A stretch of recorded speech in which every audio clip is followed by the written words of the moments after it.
seguim a la sintonia de Radio Clara. Seguim a Lliure Directe, aquest espai que dediquem a les entrevistes, a la vostra participació. I anem a començar ja amb el divendres de tertúlia, presentant-vos a les companyes i als companys que tenim avui per ací.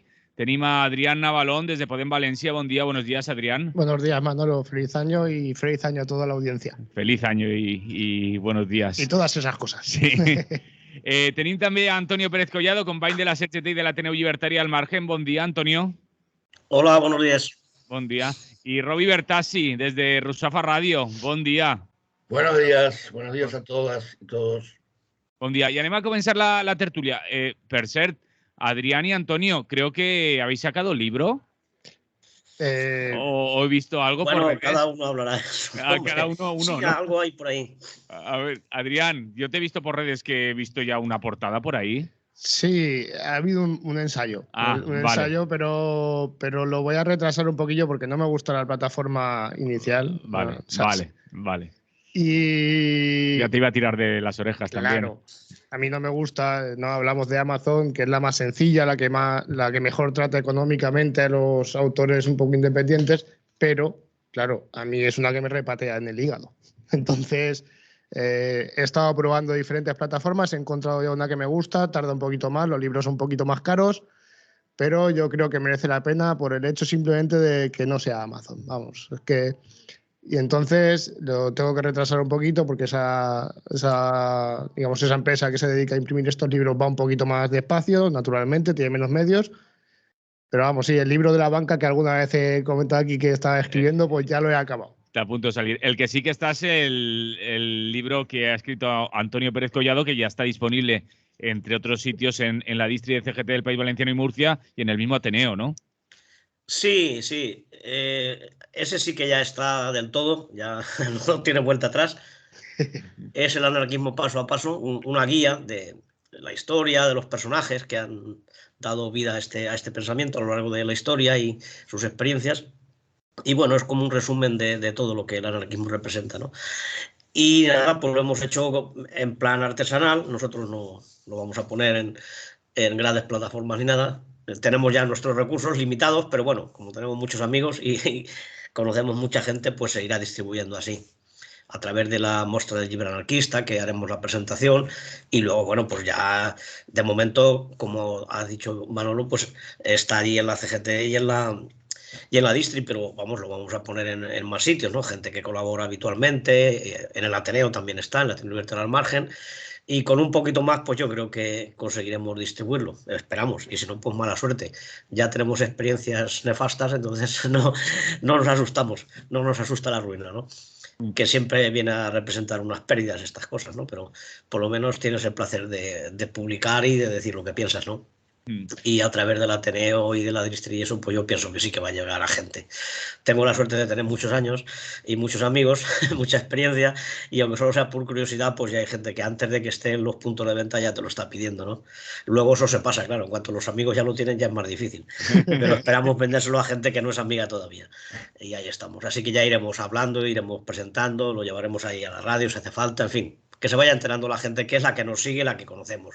Grandes masas de lectores pues no vamos a llegar, no somos el Planeta, ni siquiera el Naval, ni ninguno de estos. Pero bueno, se hace lo que se puede y bueno, ahí está. Antonio, si no me equivoco, alguna vez nos contaste que toda esta idea del libro viene también a partir de un taller que se realizó en el Ateneo, ¿no? ¿O no es así? Sí, estás bien informado, como siempre. Hicimos... pues en el año 21 me parece que es, un taller, una serie de sesiones allí en el Ateneo, también un poco para explicar o introducir a la idea del anarquismo a gente que, bueno, se conocía un poco, pero igual no había leído lo imprescindible, ¿no? O quería conocer alguna forma más de explicarlo, ¿no? Entonces hicimos un taller, unas sesiones, y la verdad es que tuvo mucho éxito. Mucho éxito. Estamos hablando de 20, 22 personas, ¿no? Y además no se descolgaron prácticamente ninguna, que en otras ocasiones empiezas un taller con 50 y luego se te quedan en 15, ¿no? Pero esta vez le hicimos 5 o 6 sesiones y aguantó todo el mundo, ¿no? Y como la experiencia fue interesante, pues ocurrió, y bueno, para la gente que no sea de Valencia o que quiera tenerlo en casa, todas estas fichas que hemos repartido de forma pues conjunta y tal, Y entonces, pues aparte de lo que se dio en las fichas, pues se ha buscado más datos, se ha ido completando con experiencias, algún capítulo que a lo mejor no estaba se ha incluido, pero vamos, la base es efectivamente el taller que se hizo sobre el anarquismo en el Ateneo Libertario de Margen hace un par de años. Y nada, pues es una forma de que esos materiales se queden ahí y no solamente se queden, sino que puedan llegar a mucha más gente, gente joven que por lo que sea pues no se ha acercado todavía o tiene inquietudes y quiere conocer un poco así, en resumen, en poco tiempo y sin tener que leerse todas las enciclopedias, pues lo que es el anarquismo en esencia, ¿no? Porque claro, luego hay que leer mucho más y no solamente leer, sino practicar y compartir, ¿eh? No solamente se trata de acumular conocimientos, sino de vivir la idea y de hacer la práctica, la autogestión y todos estos principios que hay en el libro se explican. Muy bien, hablaremos de ello más por aquí. Algún día tendrás que venir a presentarlo, ya lo charlaremos. Pues sí, y algún día. Una mañana. Como vamos a ir poquito a poco, ya iremos buscando huecos. Exactamente. Lo contaremos por aquí. De momento decimos eso, que quien quiera, en la distri de CGT, la distri.cgtpv.org, o acudiendo a la avenida del Cid 154, allí se puede conseguir, o acercándose a la calle Palma número 3, que por cierto, mañana presentáis otro libro.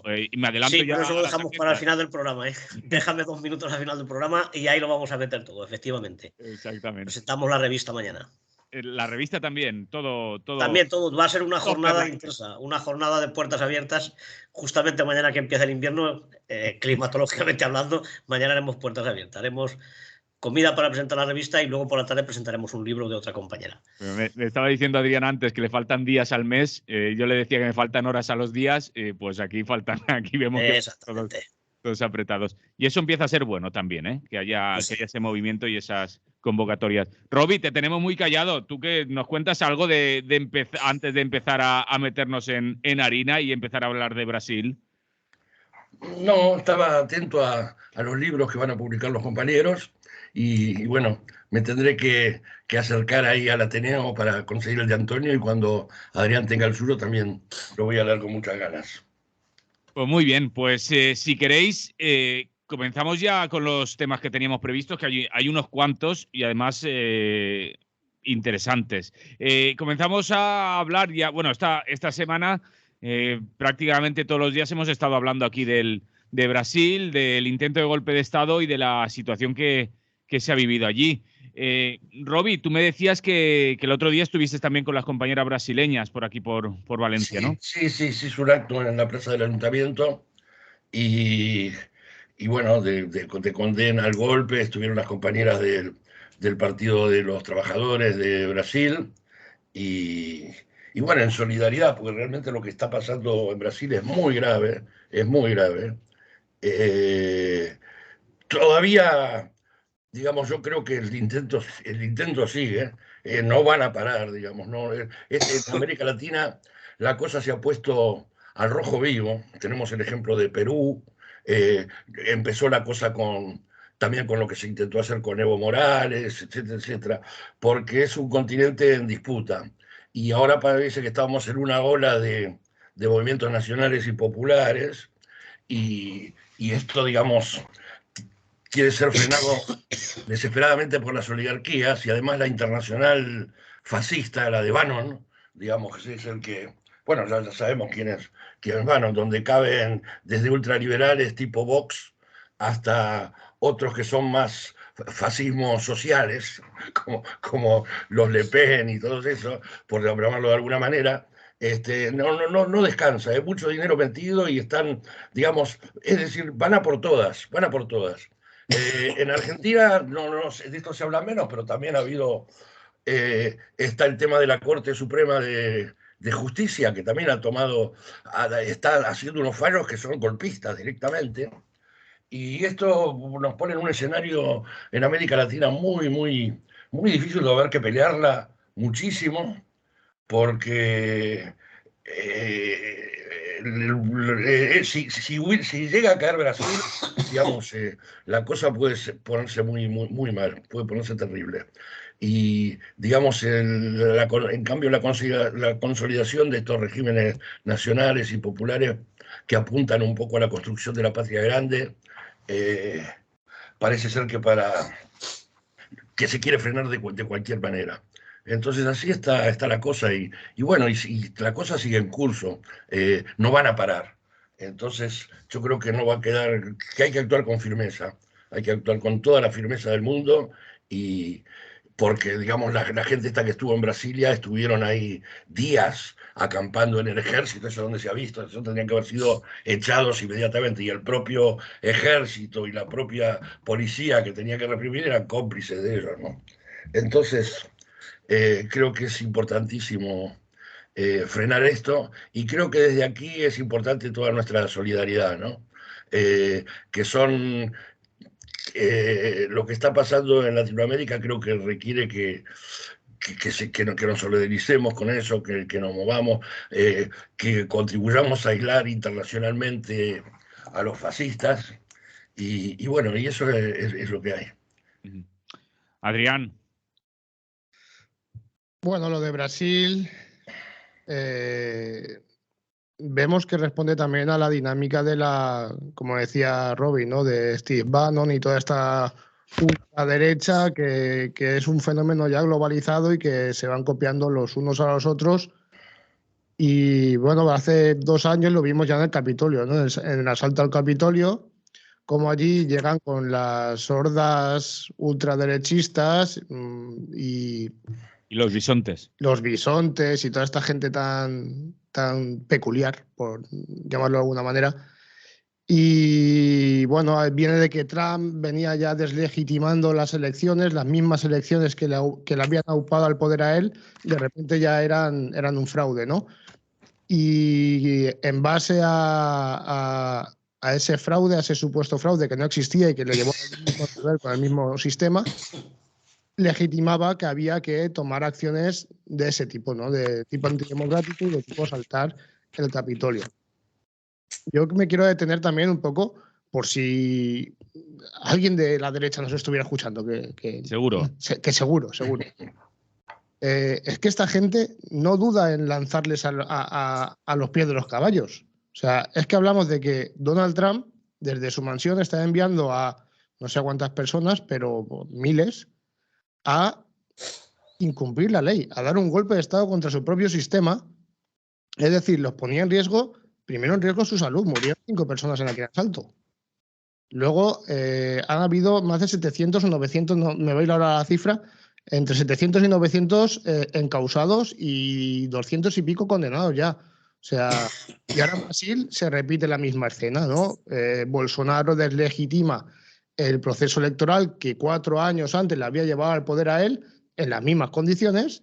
Ahora de repente es un sistema electoral fraudulento y por tanto legitima que esas hordas ultraderechistas acampen una semana antes a las puertas de las principales instituciones y en un momento dado las asalten. Claro, ahí volvemos a ver lo mismo. La gente que están lanzando ahí es la gente que se va a jugar el tipo. Y ha habido poca contundencia en los primeros momentos para disolver, pero claro, es que hablamos de una turba de a lo mejor 4.000, 5.000 personas que disolverlas con una policía que tampoco está muy decantada en favor de la democracia, pues hubiera sido peligroso, ¿no? Llegaron, entraron, reventaron los cristales, las mesas y por suerte la democracia de Brasil ha resistido. Igual que resistió a Estados Unidos, y yo creo que resistirán la mayoría de las democracias en las que se atrevan a dar estos golpes, porque al final son un intento bastante fracasado. Son un intento fracasado porque no acompañan todos los resortes del poder necesarios para dar el golpe. Simplemente es muy grave, la situación es muy grave, pero les falta se ve que la democracia tiene más pozo. Y bueno, yo lo comenté en un artículo que publiqué hace poco, que veo que has compartido tú también, que esto me preocupa también cuando lo traslado al sistema español, porque hemos visto como desde que se echó a Mariano Rajoy de la Moncloa, el discurso de la deslegitimación también está en España. Han llamado gobierno Frankenstein, que somos ilegítimos, que bueno, el cuestionamiento del Poder Judicial y cómo lo están cooptando y lo están robando a la ciudadanía es brutal y es otra forma de, como ha dicho Robbie, de que están los tribunales estaban dictando sentencias de cuestionable constitucionalidad y de cuestionable rigor democrático, ¿no? Entonces, yo quiero poner ahí un poco el foco aquí en nuestro país de que no podemos dar nada por consolidado, que esta gente va por todas y si hace falta enviar a los ultras a invadir las instituciones, los lanzan. Y de hecho es que en España ya ha pasado, lo que pasa es que no ha sido tan grave como en Brasil. Vimos el altercado, ¿no? La invasión que hizo la ultraderecha del Ayuntamiento de Lorca, en Murcia, cuando iban a tomar una decisión que no les gustaba. Y encima desinformados. Encima desinformados, que es lo que suele acompañar, ¿no? Fake news y polarización de su mensaje. Y lo vimos también cuando Jusapol convocó una manifestación delante del Congreso de los Diputados y ellos mismos, policías, ¿no? Los que supuestamente policías, porque tampoco me creo yo que todos los que están ahí sean policías. Uy, perdón.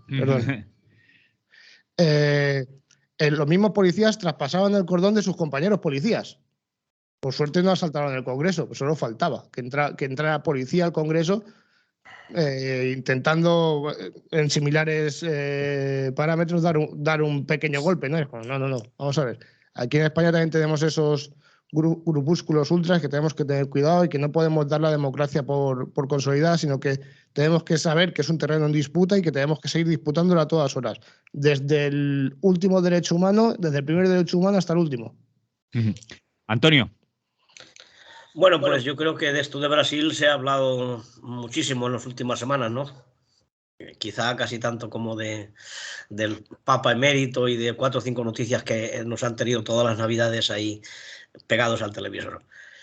Desde luego es un problema muy grave, ¿no? Por lo que representa Brasil, ¿no? Es una gran potencia económica, de población, y tiene importancia todo lo que sucede allí, ¿no? No solamente para el propio Brasil, sino para los países de América Latina y de todo el mundo que está ahora en proceso de desarrollo y tal, porque Brasil también tiene muchísimas riquezas, ¿no? En cuanto a materias primas y de todo tipo, ¿no? Y agricultura y de todo. Entonces yo creo que allá hay una serie de fuerzas que están pugnando por no perder los privilegios, eso es evidente.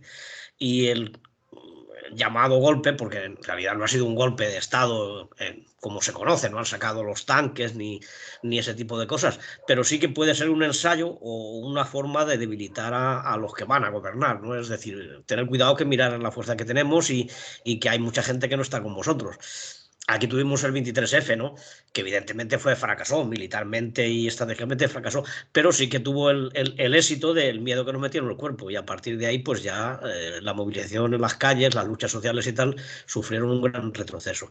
Entonces yo creo que aquí puede haber una cosa parecida, ¿no? Se aprovecha que hay un montón de gente desinformada, gente que también es pues muy conservadora por el tema también de las religiones, que allí tiene mucha incidencia las iglesias evangelistas que llegan desde Estados Unidos y tal. Es decir, todo ese caldo de cultivo hace que haya ahí una serie de gente que es muy reaccionaria y que es muy visceral, muy poco mentalizada de los derechos y libertades, entonces es fácil de manipular. Y entonces pues la han lanzado contra los símbolos de los 3 poderes, ¿no? Legislativo, ejecutivo y judicial, ¿no? Muy parecido a lo de Estados Unidos, pero aquí bastante más peligroso. Pero demuestra que tienen muy poca formación o muy poco criterio toda esta gente, bueno, pues porque se han dedicado a hacerse fotos y selfies y tal, que luego han servido para que los detengan. Es decir, que yo creo que no sabían ni dónde iban, ¿no? Pensaban que era como una excursión o que eso ya estaba hecho, yo qué sé. Alguien los ha engañado. Pero además gente con mucho poder y mucho dinero, porque eso no se organiza en 4 días, ni vendiendo rifas, ¿no? Ahí hay gente que pone dinero que a lo mejor no quiere dar la cara porque sabe que no tiene muchas posibilidades, pero que sí que está metiendo mucha fuerza porque sus privilegios pueden estar en peligro. No digo que se vaya a colectivizar todo ni ese tipo de cosas, pero ahí es que hay unas campañas impresionantes para destruir la selva, por llevarse toda la madera posible, es decir, se está destruyendo el país. Entonces hay muchísima gente con mucho dinero que está ganando mucha tela y no quiere perder ese derecho, y eso pues sí que está un poco en peligro en cuanto entra un gobierno bueno, pues mínimamente respetuoso con esos derechos, ¿no? Y con lo de los pueblos indígenas y todo esto. Entonces, hay una connivencia también que la ha habido siempre, no solamente con el ejército, sino sobre todo con las distintas policías. Allí sabéis que hay cuerpos que se saltan todas las normas, que hay muchísima corrupción, se dedican a matar niños de la calle, meninos de rúa, por encargo de los tenderos, para que no los molesten en la calle.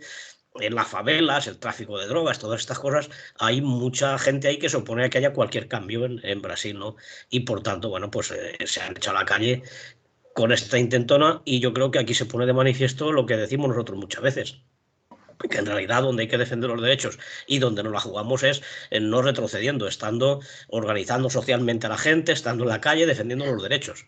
Porque aunque ganes unas elecciones, es que esta gente, si quiere, se lo salta y da un golpe si no hay apoyo popular, ¿no? Entonces hace falta crear sociedad civil y autogestión de las tierras, ocupando, como se está haciendo allá en Brasil, creando cooperativas y creando organización social para evitar que estas sectas, o como queramos llamarlas, pues vayan cogiendo fuerza, ¿no? Y sobre todo, pues participando la gente para que tenga una conciencia política y social, que no sea tan manipulable, que cualquier personaje que diga que viene en nombre de Dios y que viene a salvar la patria, pues se pueda llevar a la gente detrás, cuando no tiene ningún argumento ni nada que se sostenga en su discurso. Pero bueno, ahí tenemos personajes como Bolsonaro, o como Trump, o como los que tenemos aquí, que son capaces de encandilar a gente, incluso a gente joven y que ha estudiado y que... Pero la falta de conciencia política pues hace que te lleves la posibilidad de ilusionarte con estos pajarracos, ¿no? Y eso es lo que hay que combatir. Roby, ¿quieres apuntar algo más? No, simplemente eso, que bueno, que también hay que tener en cuenta que hace un tiempo la extrema derecha representaba un sector absolutamente minoritario. Y digamos la derecha hegemónica era la derecha democrática, entre comillas, por llamarla de algún modo. Pero ahora hay un desplazamiento muy peligroso hacia la extrema derecha, y la extrema derecha empieza a tener gente de los sectores populares. Eso es lo que más alarma, porque, y esto, digamos, nos remite a la batalla cultural que se está dando, y cómo estamos retrocediendo en esa batalla cultural, cómo están ganando terreno, y cómo, digamos, la utilización sin ningún tipo de moral de los medios de comunicación, y especialmente las redes sociales, como ellos no tienen, a través de las fakes, de laboratorios, que piensan que están permanentemente viendo qué es lo que tienen que poner aunque sea mentira, para ir convenciendo a la población, cómo en este sentido están creciendo, y cómo el dinero les permite desarrollar esas herramientas, y cómo desde el otro lado, digamos, no, porque incluso muchos sectores de la extrema derecha rescatan un poco al rebelde. A la juventud esta rebelde, que en una época se volcaba a sectores, ojo, que se volcaba, digamos, por las alternativas de izquierda y de cambio y qué sé yo, con el discurso de la antipolítica, todos los políticos son iguales, todo esto, la política... Están a muchos jóvenes que están que no tienen futuro, que no hay, con la precariedad que hay, que se les viene un mundo de mierda, los enganchan con este discurso antipolítico. Entonces es una cosa que hay que reflexionar, y hay que ver cómo se generan las herramientas para combatir esto con cierta eficiencia, porque esto se está viniendo y lo estamos viendo todos los días. Y no se hace, digamos, concediendo. Porque yo creo que justamente si se avanzara lo que se tiene que avanzar en los gobiernos progresistas, o qué sé yo, lo que se tendría, parte de esa rebelión se canalizaría por ese lado. Pero como se está en un proceso donde prácticamente no hay cambios, no notas mucho la diferencia cuando gobiernan unos o gobiernan otros, o hay como un límite que no se puede saltar. Pasa lo que pasa. Y bueno, yo insisto en que es muy peligroso lo que está pasando, muy peligroso. Y estos vienen con un discurso renovado, y nosotros seguimos con un discurso que ya tiene muchos años, y es como que no ayornamos o no terminamos de encontrar el lenguaje para dar esta batalla con más eficiencia. Son cosas que me pregunto, no sé, estoy pensando en voz alta. Adrián. Pues ahora mismo yo estaba convocado a una reunión con el Partido de los Trabajadores de Brasil. estábamos convocados varias compañeras y compañeros y creo que el más alto nivel, porque creo que venía también a esta reunión nuestro consejero Héctor Illueca para tener una reunión con el Partido de los Trabajadores de Lula y de Brasil y conocer ya de primera mano, más que a través de los medios y Twitter, ¿no? Que es por donde más lo está viendo la gente, conocer de primera mano sus sensaciones y, bueno, brindarle su apoyo, ¿no? Estuvieron hace poquito, si no me falla la memoria, no sé si el martes, creo. Sí, estuvo Pilar Lima en la plaza del ayuntamiento. Y Esther también está ahí, sí. Estuvieron en la plaza del ayuntamiento y estuvo también Pilar Lima. Y nada, estuvimos hablando con el Partido de los Trabajadores de Lula y, bueno, máxima tensión, ¿no? Está de máxima tensión. Ahí yo también quiero poner las figuras que están ejerciendo estas figuras políticas que están haciendo, que son los responsables últimos de esto, ¿no? Hablo de Trump, hablo de Bolsonaro y hablo de otros ultraderechistas que lo primero que son es que son cobardes. Es que a mí me da mucha rabia porque, claro, son ultramillonarios que se dedican a expandir el odio por la sociedad, pero que luego, en cuanto pintan maldadas, la culpa es de todos los demás, huyen del país, frente a otros, como todos los que estamos aquí, ¿no? Como tú, Manolo, Roby, Antonio, que somos gente de común y corriente, que damos la cara y no tenemos todas esas protecciones, y si mañana la ultraderecha se pusiera a gobernar, sabrían nuestras caras y sabrían dónde vivimos, como aquel que dice. Pero ellos son unos cobardes. Es que lo que más rabia me da es que son unos cobardes, porque Bolsonaro, si no me equivoco, ahora está en Miami. O sea, antes del traspaso de poderes, pues se fue a Estados Unidos. Oye, a que no le pase nada, a que no le investiguen, a que no le puedan detener por sus fechorías. Y luego, pues un poco, como ha dicho Antonio, situar también el foco en quiénes financian a esta gente. Porque algo que creo que ha hecho muy bien el gobierno de Lula es ir a ver quién contrataba los autobuses para llevar a los manifestantes de un lado a otro. Bueno, a los manifestantes, a los ultras de un lado a otro, ¿no? Y ha descubierto quién pagaba. ¿Y quién pagaba? Pues resulta que son, como ha dicho Antonio, los evangelistas más conservadores y más retrógrados, o sea, la pata de la religión más de la religión católica de allí de Brasil más ultra. También hemos visto que están las élites territoriales y terratenientes de Brasil, que es lo que están es por destrozar la selva y convertirla en páramos para el cultivo y para el aprovechamiento de la madera. Y, en último lugar, también están los lobbies de las armas, que con Bolsonaro han tenido ahí un tipo que les ha ayudado mucho, que ha puesto miles de armas en circulación y que quieren todavía menos controles y que quieren más armas en las calles y que quieren que estén libres de impuestos. Ojo, que quieren que las armas estén libres de impuestos. El pan no, pero las armas sí. Entonces, son esta gente que los que están financiando este movimiento ultra y no son gente amistosa, precisamente. Son gente a la que hay que perseguir cuando vemos que están haciendo estas cosas. Hay que perseguirlas con toda la fuerza de la ley y espero que Lula y Brasil tengan el acierto de poder desactivarlos de la mejor manera y pacificar cuanto antes la situación. Antonio, ¿quieres apuntar algo? No, yo creo que ya le hemos dado un tiempo bastante amplio, ¿no? Y volverá a salir porque está empezando el toma de posesión del gobierno y todo eso.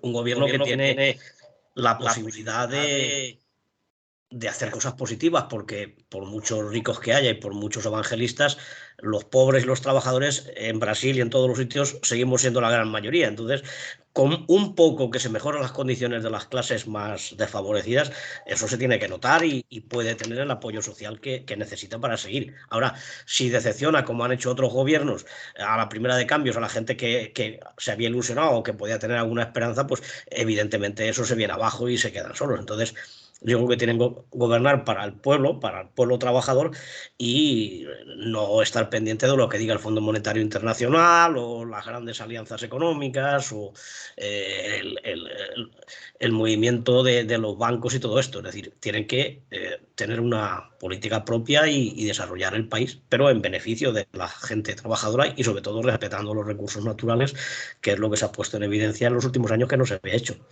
Nada más. Roby, antes nombrabas a Perú.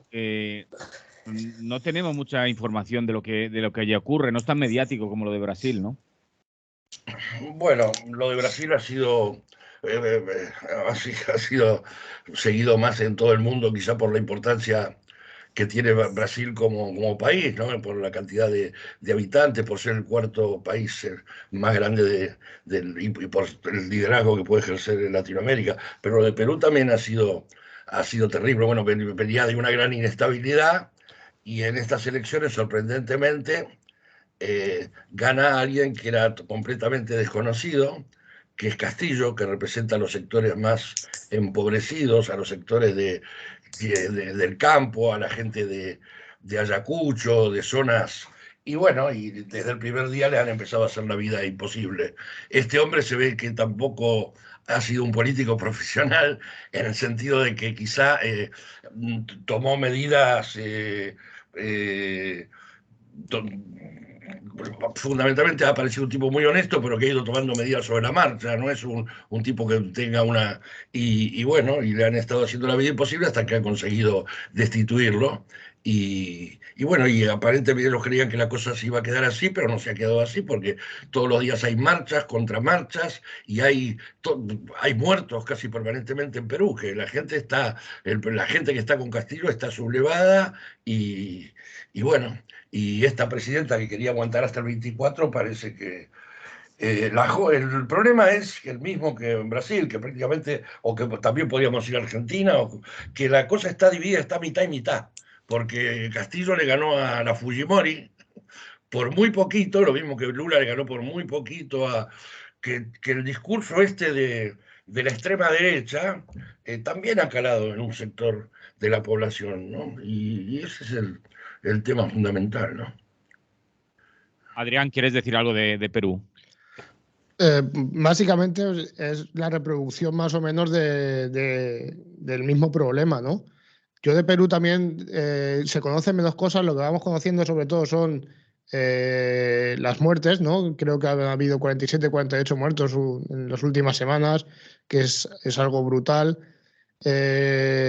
También venimos de que sea un presidente un poco novatillo, pero que no es excusa, ¿no? No es excusa esto para que le hayan montado todo el circo que le han montado, y principalmente porque se venía a representar a las fuerzas de izquierdas también y a defender un poquito los intereses del pueblo. Perú también es una democracia que creo que es bastante joven, si no me equivoco. Y claro, ahora se enfrenta también a estos poderes que, según tengo visto, pues están muy metidos también con la devastación del medio ambiente, que están muy por la minería, y ahí hay unos poderes económicos tremendos a los que se pretendía combatir y que desde luego pues seguramente habrán puesto un poquito de su parte para esta situación. Y nada, es sobre todo la repetición de este discurso y de esta forma de hacer de la ultraderecha, que está ganando terreno, y que muchos políticos de ultraderecha europea están mirando hacia América y hacia Latinoamérica, porque están siendo la punta de lanza allí ahora mismo los movimientos de ultraderecha. Por suerte, las elecciones las están ganando la izquierda, pero es que, como decía Roby, es tan pequeño el margen de esa victoria que la hegemonía está muy disputada. Entonces, parece que cualquier movimiento de la oposición legitima para un golpe, ¿no? Para volver con la violencia a las calles. Y desde luego, pues todo el apoyo al pueblo peruano que está defendiendo su democracia, y pues como con Lula, que se resuelva lo antes posible y en favor de la democracia.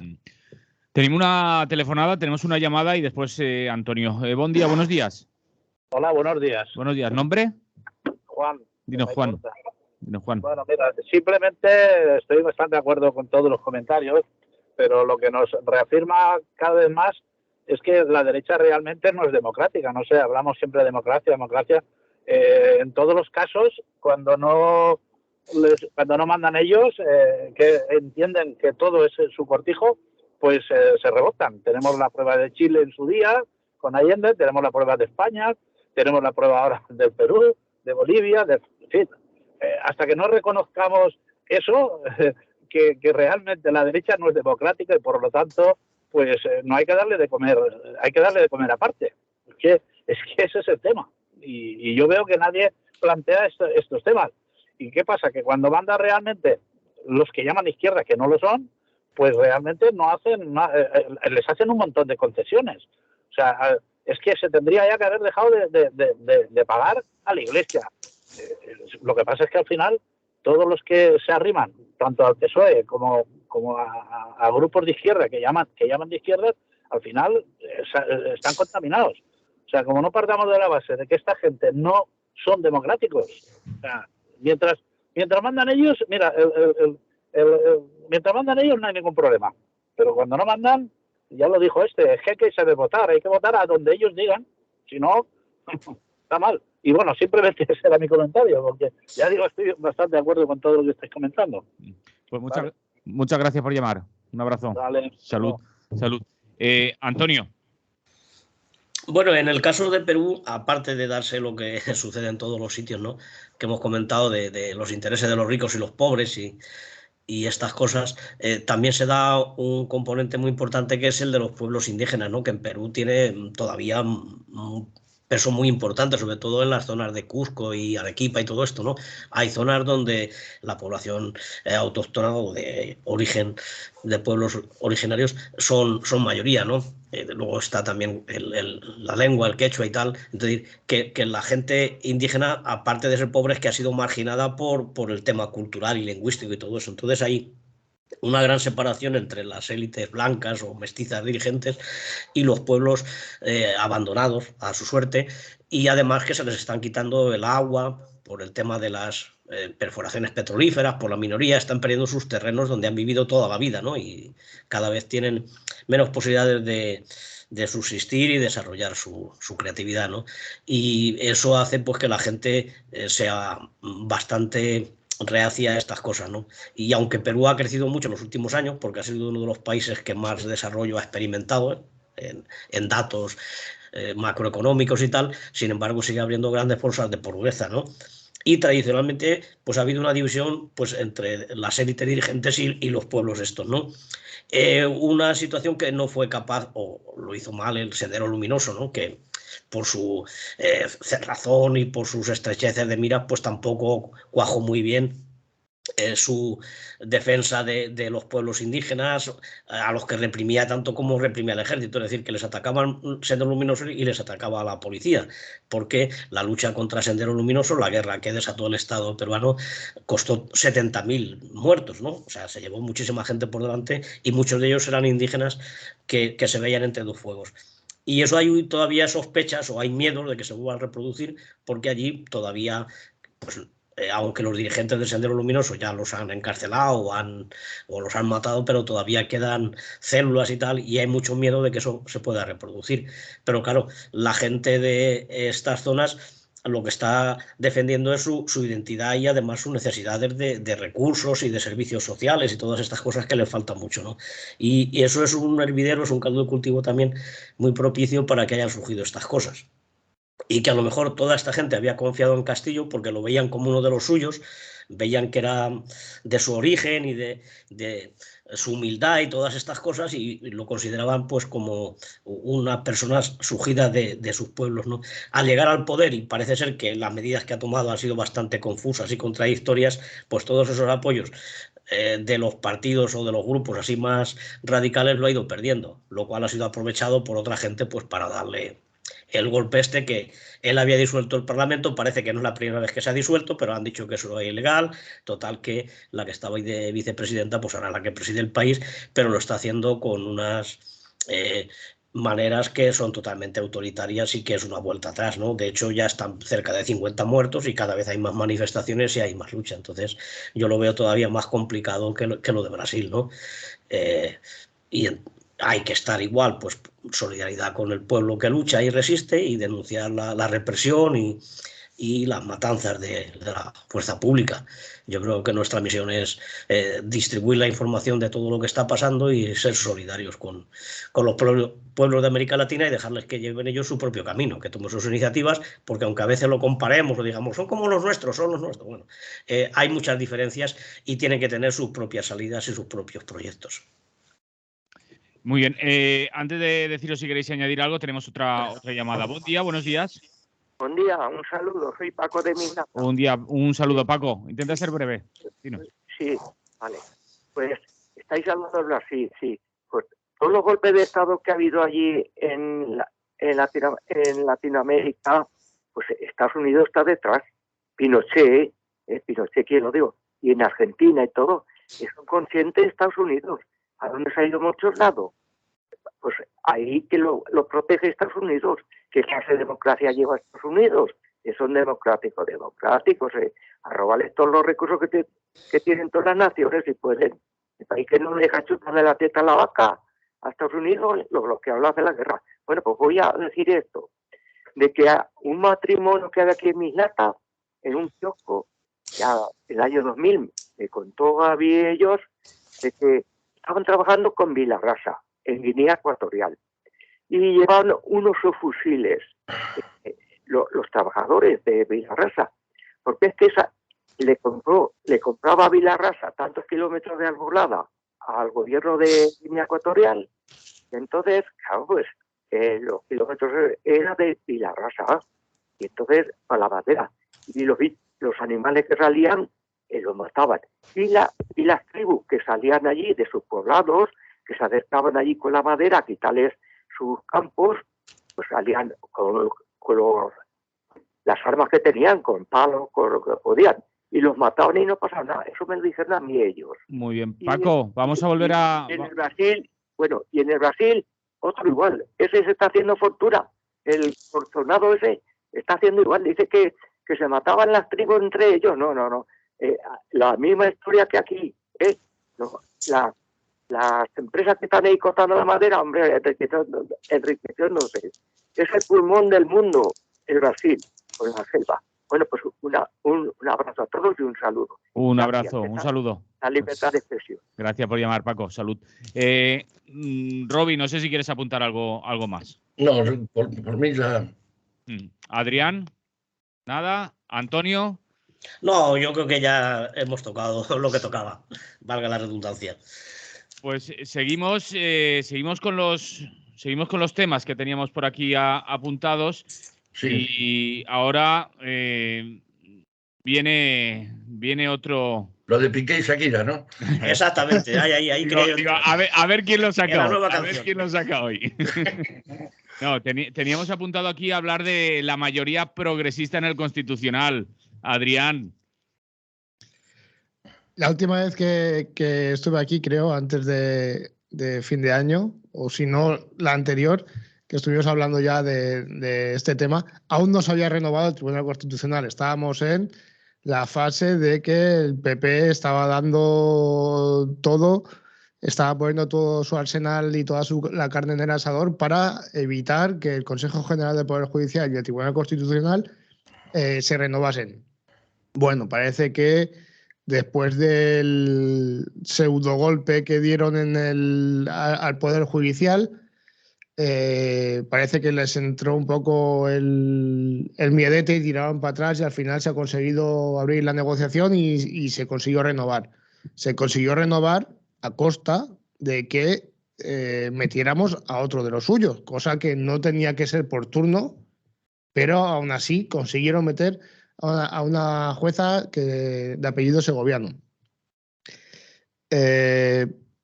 Y volvemos un poco a lo de siempre cuando hablamos de esto, ¿no? La derecha de este país tiene secuestrado el Poder Judicial, que no es el Tribunal Constitucional, son dos cosas distintas. Tiene secuestrado el Consejo General del Poder Judicial con una mayoría conservadora que no le pertenece porque la democracia en España votó otro resultado electoral distinto y dio la mayoría a la izquierda.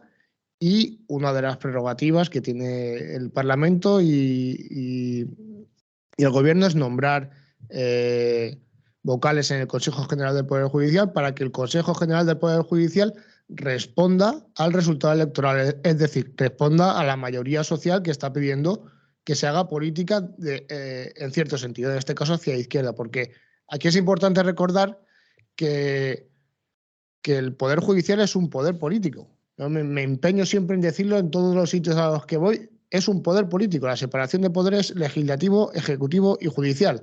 Son ambos tres poderes políticos y, por tanto, ambos tres tienen que responder a la soberanía popular. Es de obligado cumplimiento y de sentido común, ¿no? Lo que pasa es que la derecha te dice, no, los jueces tienen que ser independientes. Dice, sí, tienen que ser independientes cuando juzgan. Cuando voy yo y me enfrento a un juicio y digo, oye, es que el seguro no me paga, ahí tiene que ser imparcial y aplicar la ley con neutralidad. Pero en el más alto grado, los tribunales interpretan la ley y esa interpretación puede cambiar las cosas. Y esa interpretación tiene que ser acorde al sentir popular. Con el tema del feminismo, donde más lo hemos notado, ¿no? Unas audiencias provinciales que estaban dictando sentencias machistas, que hacían comentarios groserísimos, y eso cuando se eleva hacia los tribunales superiores se dice, oye, esto no se tiene que interpretar así, y eso llega incluso a cambiar la ley. Pues esto es importante porque los tribunales superiores y el Consejo General del Poder Judicial de instrucciones y el Tribunal Constitucional interpreta la Constitución y todas estas cosas modelan cómo es la sociedad.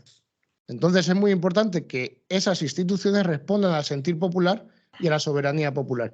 Y ahora pues tenemos una mayoría progresista que, si no me falla la memoria, durará, no sé si 8 o 10 años. No sé si eran 7, pero bueno, por ahí.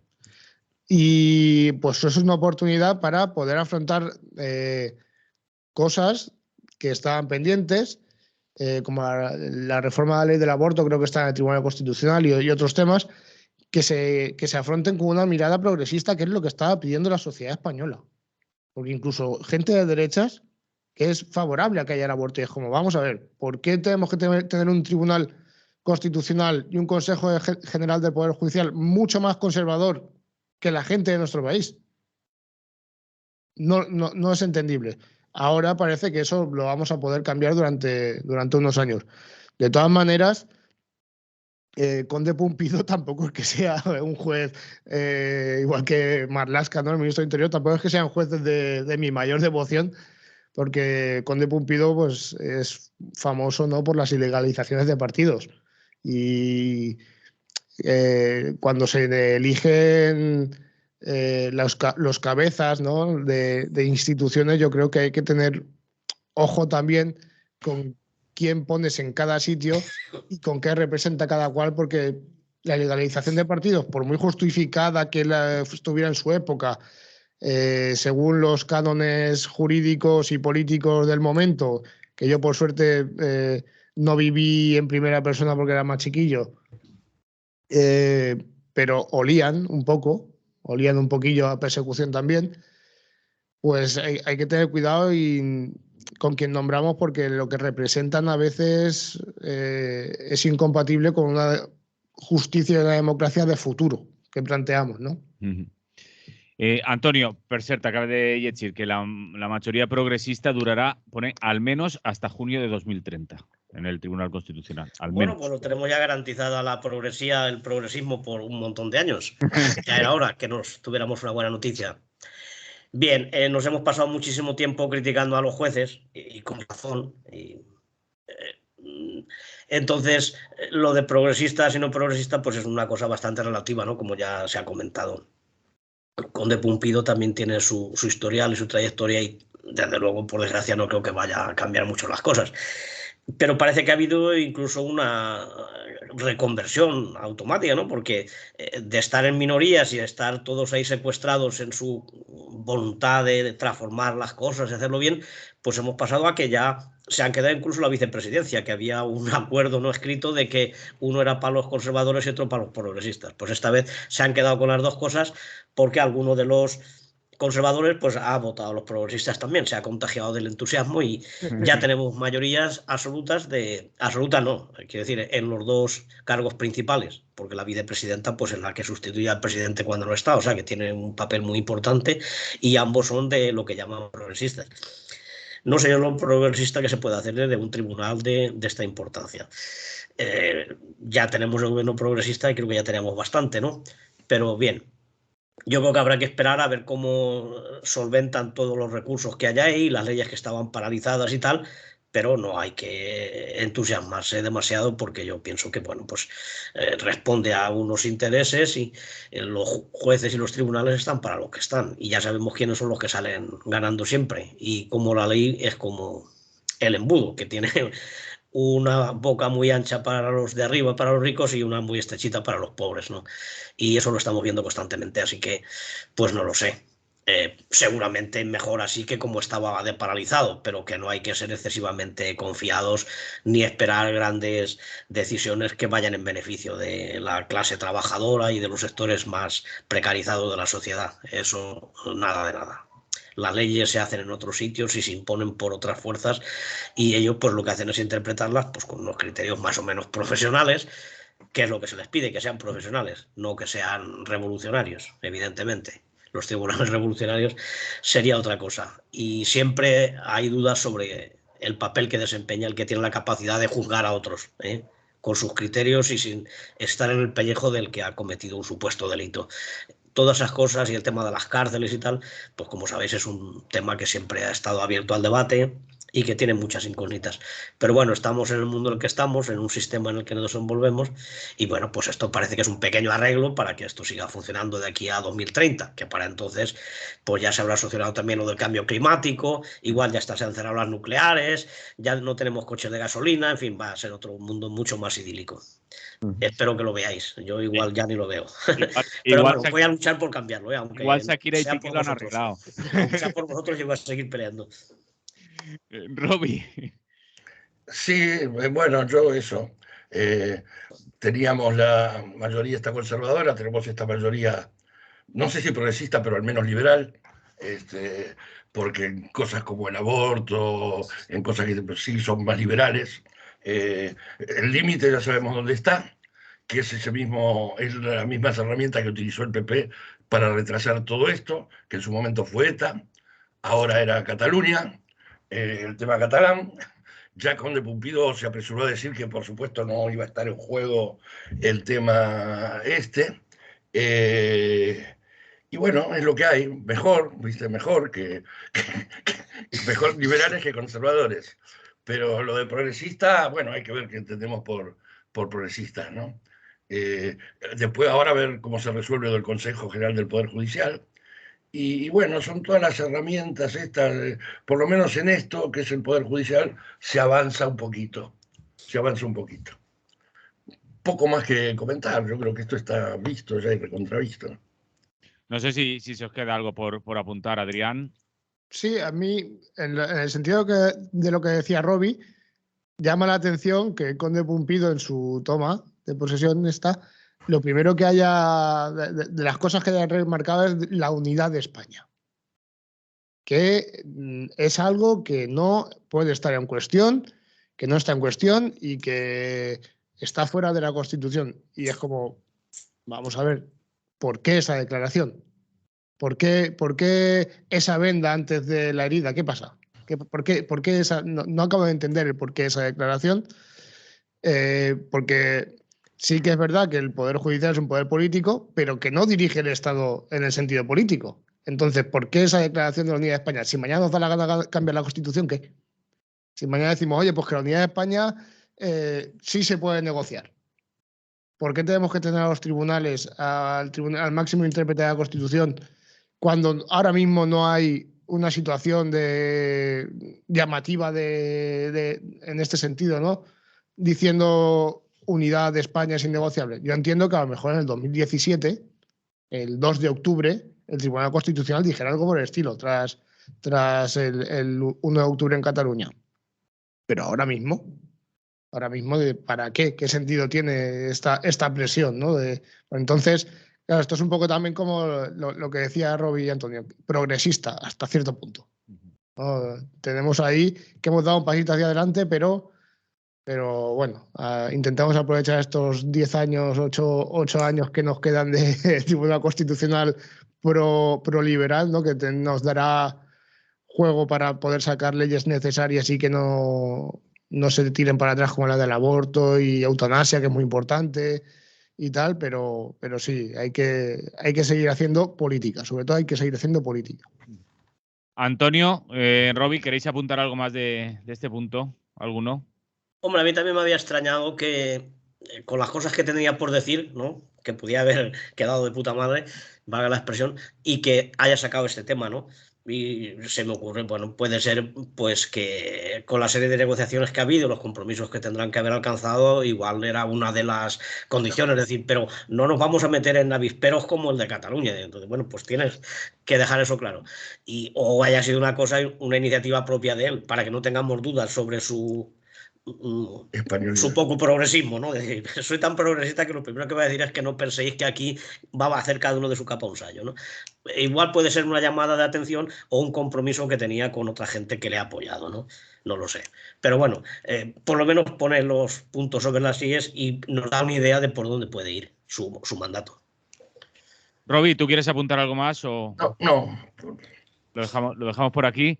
Hablamos de los feminicidios y de esa losa que tenemos encima. Final de año y inicio de año para, voy a decir, como mínimo para hacérselo mirar, pero ahí están los asesinatos machistas que continúan. No sé quién quiere comenzar. Adrián, tírale. Si no me equivoco, han sido 4 mujeres este mes. 4 mujeres fueron el domingo, creo. Creo que en el inicio, ahora entro en feminicidio.net y lo miro, pero creo que son 6. 6. Según feminicidio, según datos oficiales ya. Es que hay varias cuentas, yo estoy viendo también cifras que no coinciden, pero claro, porque cada uno lleva su contabilidad. Si no eres pareja, creo que no te... Exactamente, no te cuentan. Y creo que también, si no me equivoco, 11 contando diciembre, las últimas 3 semanas, o sea, es brutal este tema. A mí me llamó la atención, por ejemplo, que hace, no sé, 2 días, creo, Marlaska se reunió con todas las policías de nuestro país, con la China, con la Policía Foral de Navarra, con la Policía de Cataluña, para tratar de mejorar el sistema de protección de las víctimas y tal. Y me llama mucho la atención ahí que no estaba ni convocadas asociaciones feministas, no estaba convocado ni siquiera el Ministerio de Igualdad. Bueno, creo que son cosas de cajón, ¿no? Cuando tratas un tema que es tan peliagudo, que es tan multidisciplinar, porque no se trata únicamente de medidas policiales, son muchos tipos de medidas, son medidas económicas, ¿no? Son medidas psicológicas. Pues creo que a lo mejor para tratar de mejorar la protección de las víctimas y para prevenir que hayan feminicidios, quizás lo mejor es no solo hablar de policía, ¿no? y de jueces, porque al final cuando llega la policía y cuando llegan los jueces a condenar todo esto ya nos encontramos con una mujer muerta o con una mujer que ha sido golpeada, que ha sido maltratada psicológicamente. Entonces, aquí lo que se trata es de poner los mimbres para que eso no suceda, para que no llegue a suceder. Entonces el foco quizá necesita un poquito más de amplitud en ese sentido. Me llama la atención también que el otro día, por desgracia, caí en La Sexta. No sé, al mediodía por qué, estaba haciendo zapping o algo, no me acuerdo qué estaba haciendo, y caí en La Sexta y estaban con el tema de que, bueno, las manipulaciones burdas que hacen de cada cosa que decimos los podemitas, que estaban metiendo con nuestra secretaria de Estado, Pam. Y salió la subdirectora del Mundo, Méndez, creo que se llama de apellido, no me acuerdo del nombre concreto ahora mismo, Méndez de apellido, estoy bastante seguro de eso, y que decía que las medidas de protección no funcionaban, que las órdenes de alejamiento no servían para nada. porque había tipos que se asaltaban y mataban a su víctima, a la víctima, a la mujer. Entonces, vamos a ver, ¿cómo pones en cuestión que porque una medida se la salten no es útil para otra gente? No es como decir, oye, el Código Penal no funciona porque hay delitos. Pues no, señora, hay que hacer un análisis un poquito más riguroso, que eres la subdirectora del Mundo. Lucía Méndez. Lucía Méndez. Redactora jefe. Redactora jefe del Mundo. Y lo siguiente que dijo, que es que esto ya me repateó, lo estaba viendo con la novia y nos quedamos los dos con una cara. ¿En serio ha dicho eso? Sí, lo había dicho. Dijo que lo que había que hacer quizás era separar a la víctima del maltratador. Dice, hombre, lo que habrá que hacer es separar al maltratador de la víctima. Dice, no, que la víctima, pues que se vaya. Y yo me quedo así. Le digo a la novia, ¿en serio? ¿Ha dicho que se vaya? Que saquemos a la mujer de su entorno social, de su entorno económico, de su gente, de su pueblo, para que no la maten. Esto es lo que está diciendo las mujeres de la derecha sobre cómo afrontar la violencia machista. Si parece más progresista Macarena Olona ahora mismo, que ahora dice que la violencia machista existe. ¿Cómo podemos permitir que Lucía Méndez, con la importancia que tiene ser redactora del Mundo, redactora jefe del Mundo, diga estas barbaridades en televisión? Que hay que alejar a la víctima del maltratador. No, hay que alejar al maltratador de la víctima. Y para eso hay que poner todas las medidas que haga falta. Y si hace falta más policía en ese sentido, más policía. Y si hace falta las pulseritas en el tobillo para que cuando se acerque a la víctima salte la alarma, pues estas cosas funcionan. Y nada, poco más. Yo creo que hay que tratar, creo que tenemos que tratar este tema con seriedad, que no quiere decir que tenemos que estar todo el día con la cara seria cuando hablemos de esto, pero hay que tratarlo con mucha más rigor, sobre todo con mucho más rigor y con mucha multidisciplinaridad. Antonio. Bueno, pues este es un tema importantísimo, ¿no? Y no cabe interpretaciones ni chistes ni cosas de estas, como se viene haciendo, interpretaciones banales o frívolas, ¿no? Es un tema gravísimo y la verdad es que hasta ahora pues las medidas que se han tomado no han sido lo efectivas que se pensaba, ¿no? Y yo pienso que hay que buscar otras soluciones, ¿no? O por lo menos otras vías de reducir y acabar con esta violencia, ¿no? Pues desde la educación, desde los medios de comunicación, se tiene que cambiar esa cultura, esa mentalidad, porque hemos avanzado en muchas otras cosas, de tecnología y todo esto, pero en ese comportamiento humano, en el de relaciones como personas, sobre todo personas de otro sexo, pues estamos como en la Edad Media, ¿no? Unos comportamientos de propiedad, de sentirse superiores, sentirse dueños de otra persona, ese tipo de cosas, no aceptar que alguien quiera dejarte, es decir, son comportamientos que eso se tendría que haber ido desterrando, ¿no? Y sin embargo sigue existiendo y sigue causando esta violencia, ¿no? Y por otro lado también la violencia en general, y no es querer decir que toda la violencia es igual y que nos preocupa todo como hace a lo mejor la derecha, ¿no? Que no quiere hablar de violencia machista. Existe la machista y existe otra, ¿no? Pero que se ha perdido una serie de valores que en otras épocas no era tal, ¿no? Por ejemplo, la violencia entre gente joven, ¿no? Que a la mínima te pegan 5 navajazos.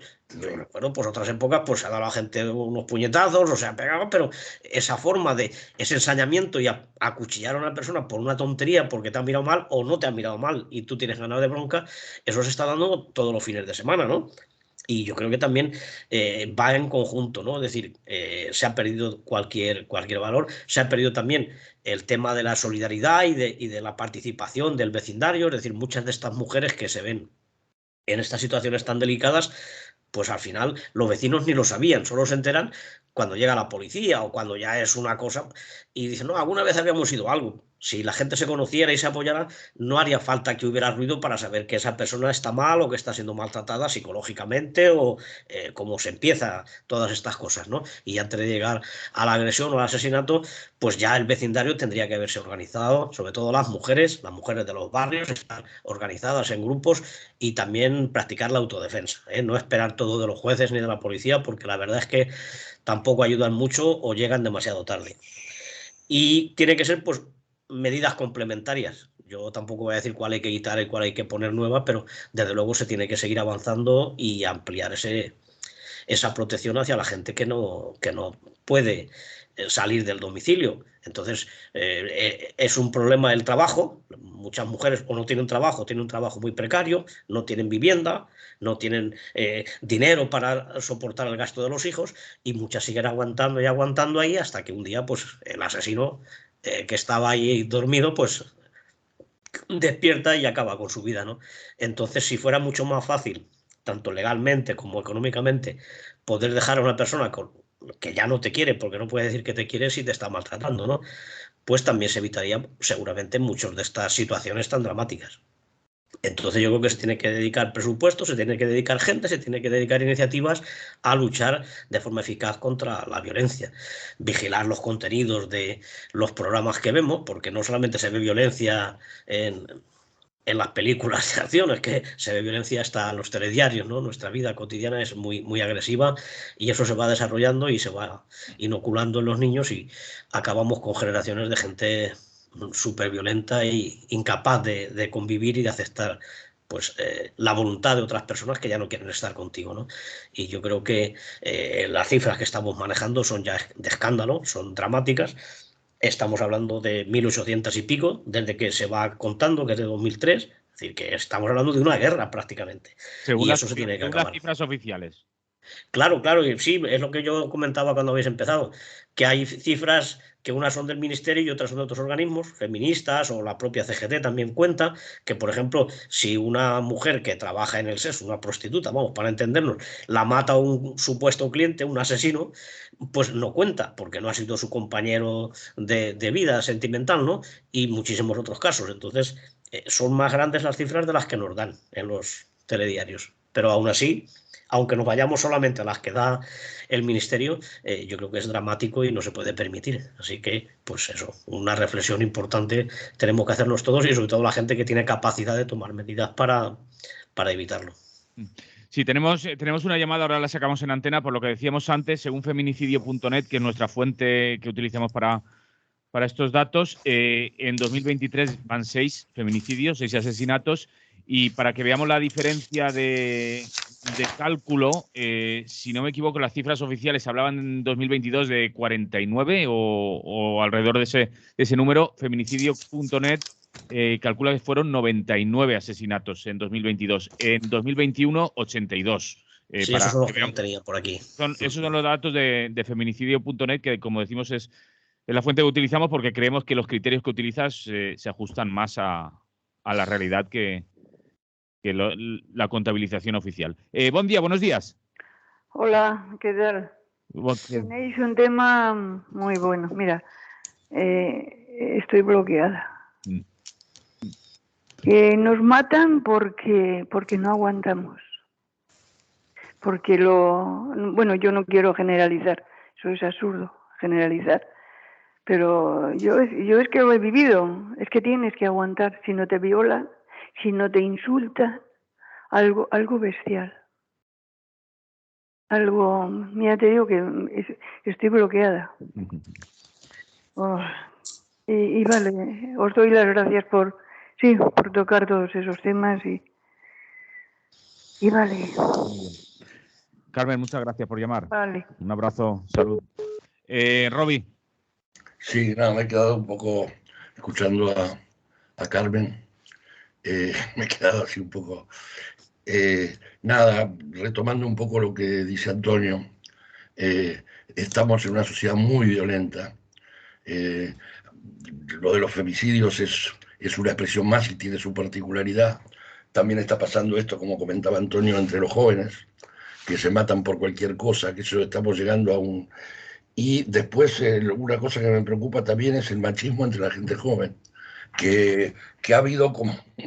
Es decir, hay una generación que los que tienen hasta 25 años y demás, parece que cuestionaban todo el machismo y demás, y que venían muy bien, y ahora, no sé, por lo que yo conozco, por lo que he sondeado, por lo que me comentan otros padres que tienen hijos los jóvenes han vuelto a como un retroceso otra vez a volver a ser machistas, digamos. Es decir, mucho, no sé, y ahí yo creo que lo de la educación es fundamental.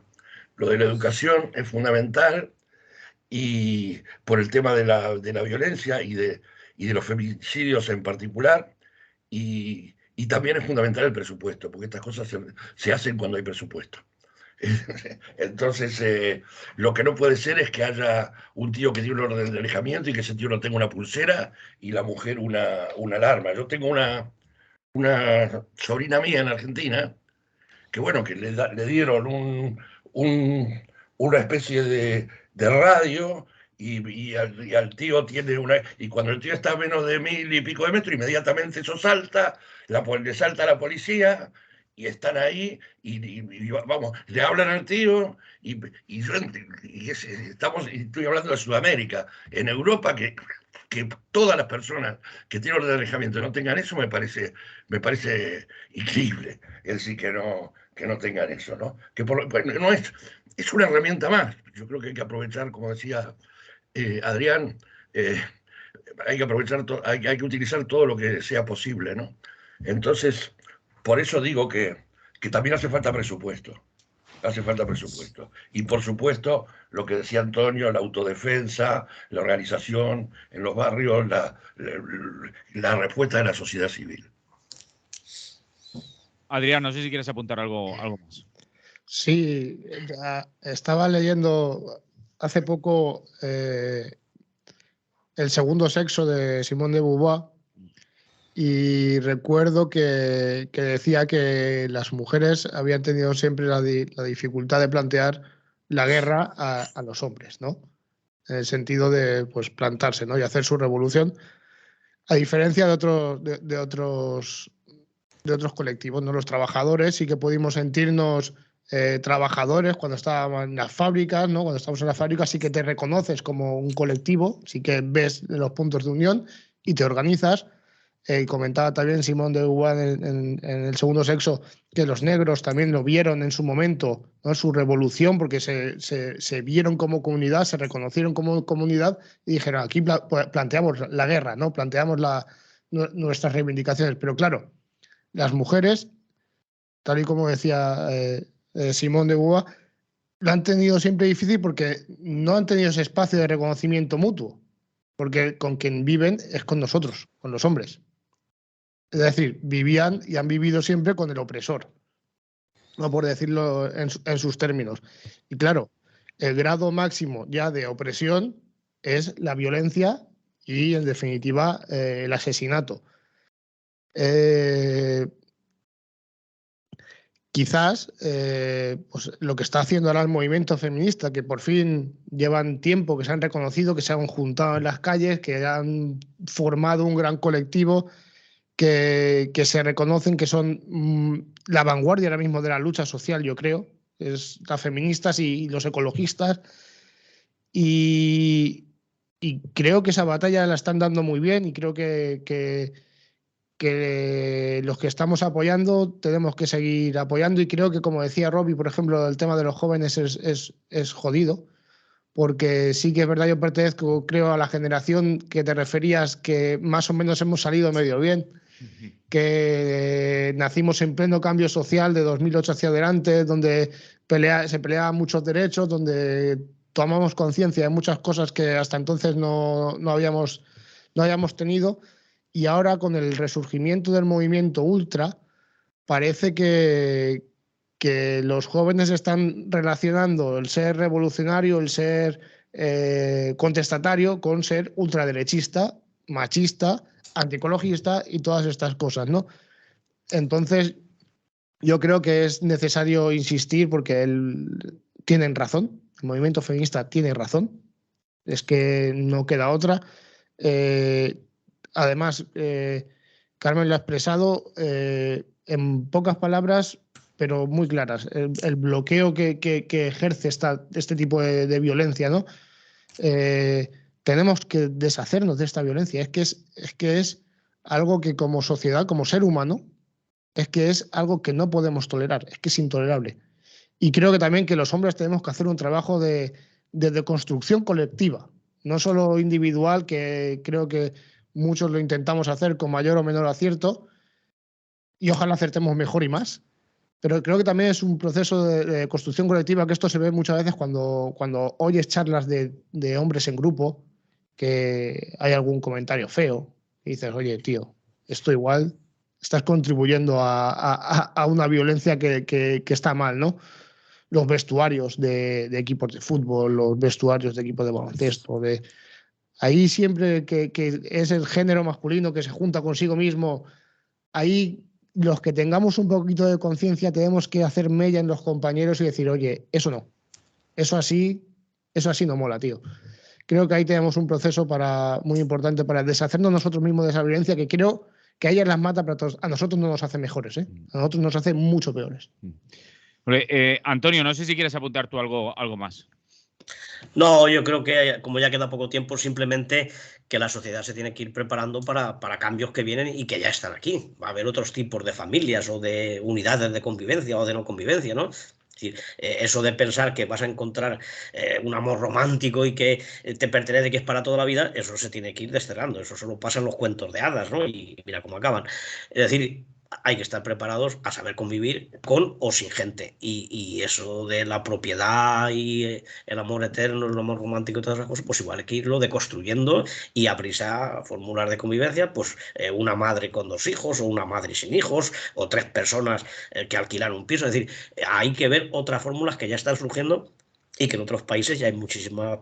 un sector importante de la población ya no vive en una familia tradicional. Entonces, eso también tiene que irse culturalmente aceptando y viéndolo como normal, ¿no? Y por tanto, aferrarse a esas tradiciones y a esos valores de hace 2 siglos nos lleva a volver a la Edad Media. Por eso, retrocesos que estamos viendo en cuanto a ideas, en cuanto a comportamiento humano. Es decir, es un retroceso y hay que combatirlo con todos los métodos, y la educación y la cultura, y eso es fundamental para esas cosas.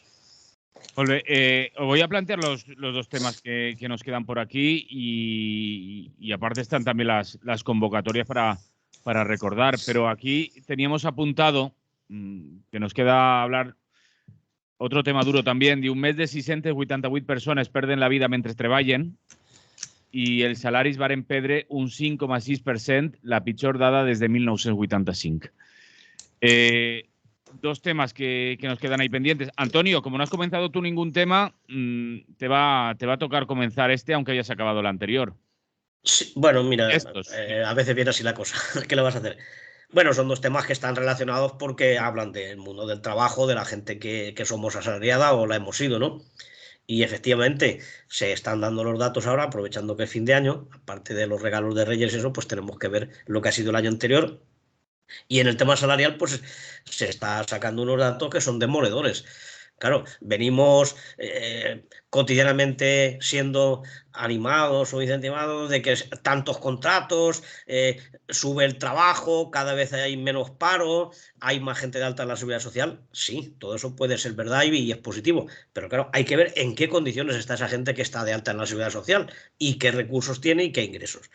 Y el salario, pues ahí es determinante, es un dato muy crudo.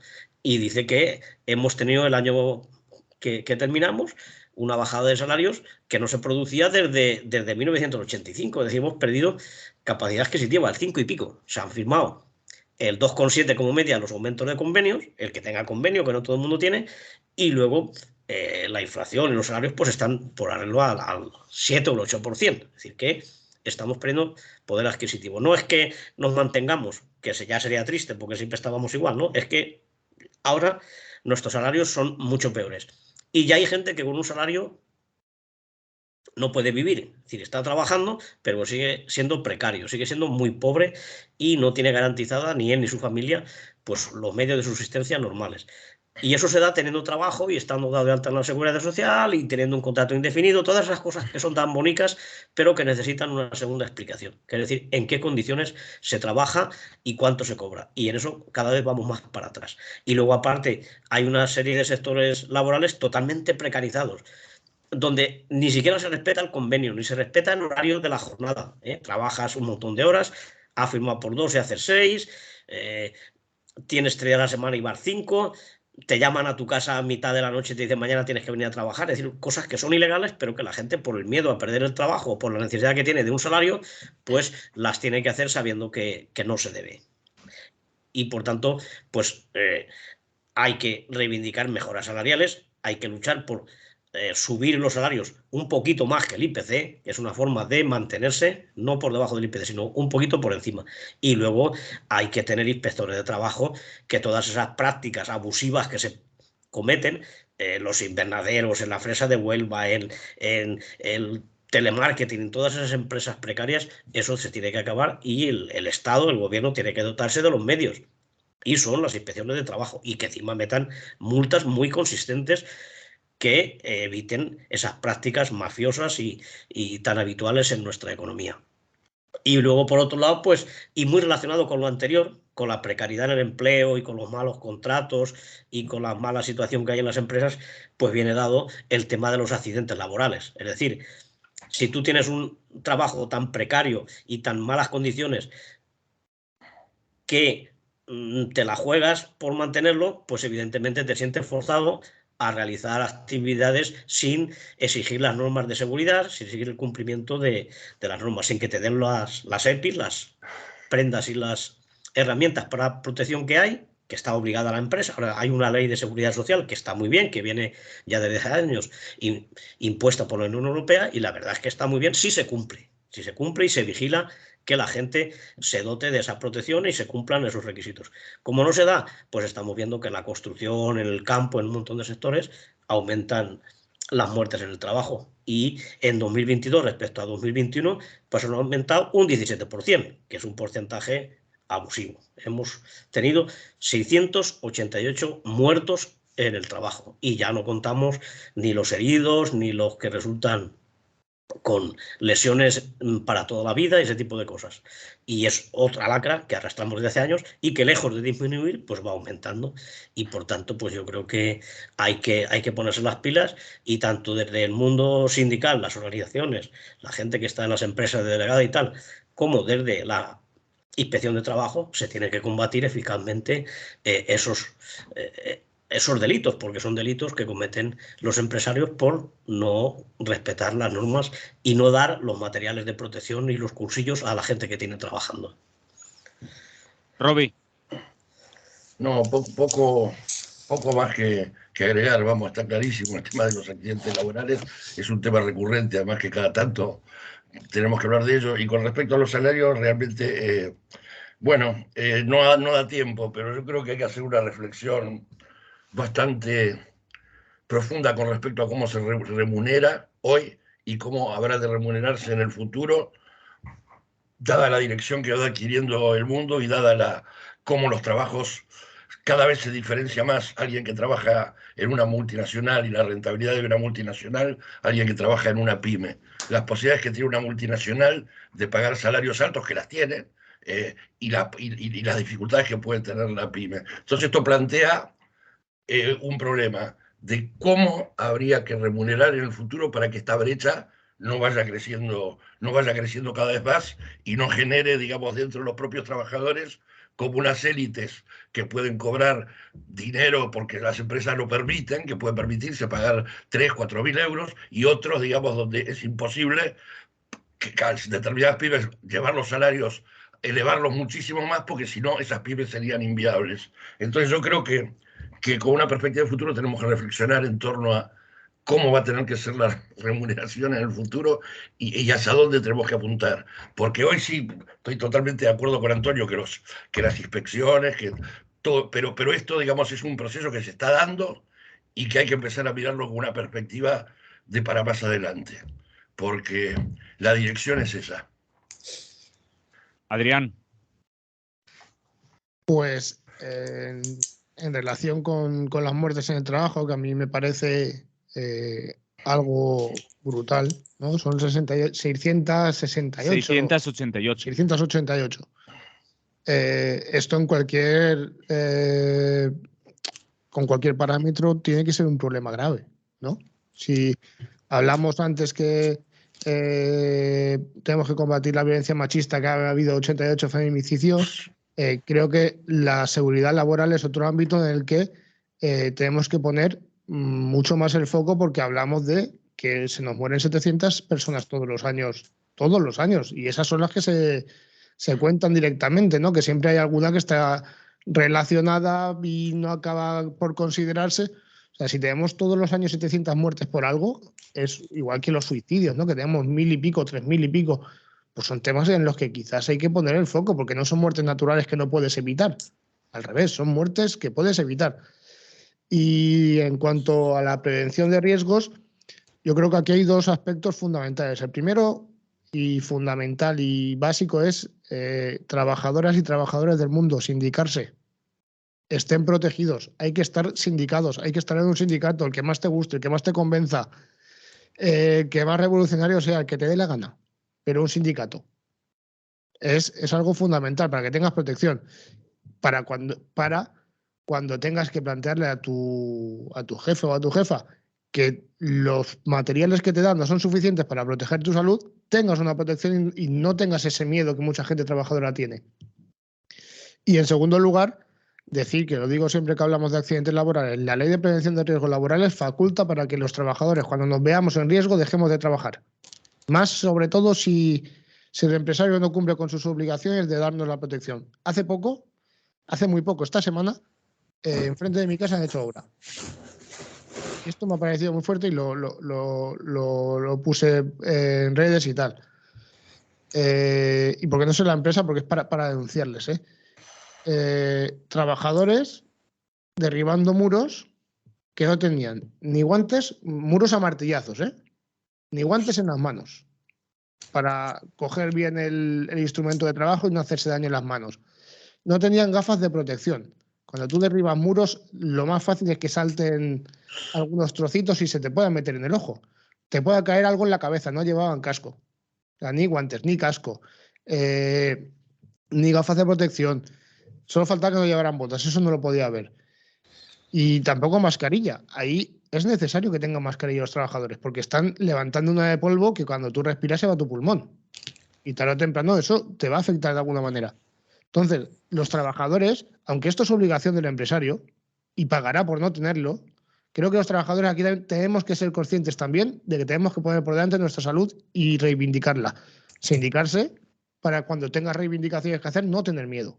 No tenemos que tener miedo, pero tenemos que unirnos y trabajar juntos. Se'ns acaba el temps, així que anem a deixar estos temes per així. Segur que tornen a eixir. Convocatòries, agenda. Antonio, tú ya nos avisabas que en el Ateneo este sábado tenéis unas cuantas convocatorias, ¿no? Sí, bueno, aquí tengo la revista que se ve un poco, el que pueda verlo. Sábado 14 de enero. Por la mañana ya sabéis que los sábados nos levantamos un poco más tarde. Allá al mediodía, a partir de la 1 presentaremos la revista, el número 124, la revista de invierno de Al Margen, que ya ha salido y que tiene un dossier sobre crisis alimentaria, colapso del sistema y estas cosas, que tan de moda están ahora, por desgracia. Y luego comeremos, aunque haya crisis de alimentación, haremos una paella y comeremos allí, ¿no? Y por la tarde, a las 7:30, presentaremos un libro que se llama Explotación Flexible, que es de una compañera y que habla sobre explotación laboral y precariedad, estas cosas que tocamos aquí mucho. Se llama Matilde Sanz y, como digo, será allí en el Ateneo, en la calle Palma número 3 de Barrio del Carmen, a las 7:30 de la tarde. Y luego ya, pues como CGT, aviso de una cuña que hay una concentración el lunes 16 a las 9 contra los despidos y el acoso laboral en Copitrans, en la avenida Ingeniero Manuel Soto número 15 de Valencia. Así que también echar una mano, no todo va a ser fiesta. Y bueno, luego por ahí por las redes seguro que hay muchísimas más cosas, no es porque no tengan importancia, sino porque no tenemos tiempo. Estad al tanto y participar en todas las convocatorias que podáis y que os sean sugerentes y próximas. Vale. Robi, ¿tienes alguna tú? ¿Alguna convocatoria? No. Adrián. Yo sí, en Podem Valencia hemos comenzado una ruta por los barrios para conocer todavía más y mejor las necesidades de nuestra ciudad. Estamos reuniéndonos con todos los colectivos que se prestan y ayer estuvimos con la Asociación de Vecinos de Olivereta, que tiene el barrio abandonadísimo, sobre todo en la Fuensanta. Y este sábado comenzamos formalmente la ruta de barrios que se llama Transformé en Valencia. Comenzamos en Algirós a las 12:30 en el local, en la calle de la Industria número 6. Y nada, hablaremos de sanidad con nuestra diputada Rosa Medel, con Teresa Martín, que es matrona y es presidenta de la Asociación de Vecinas y Vecinos de la isla. Y están muy implicados en temas sanitarios porque además los barrios están sufriendo el deterioro en el sistema de salud.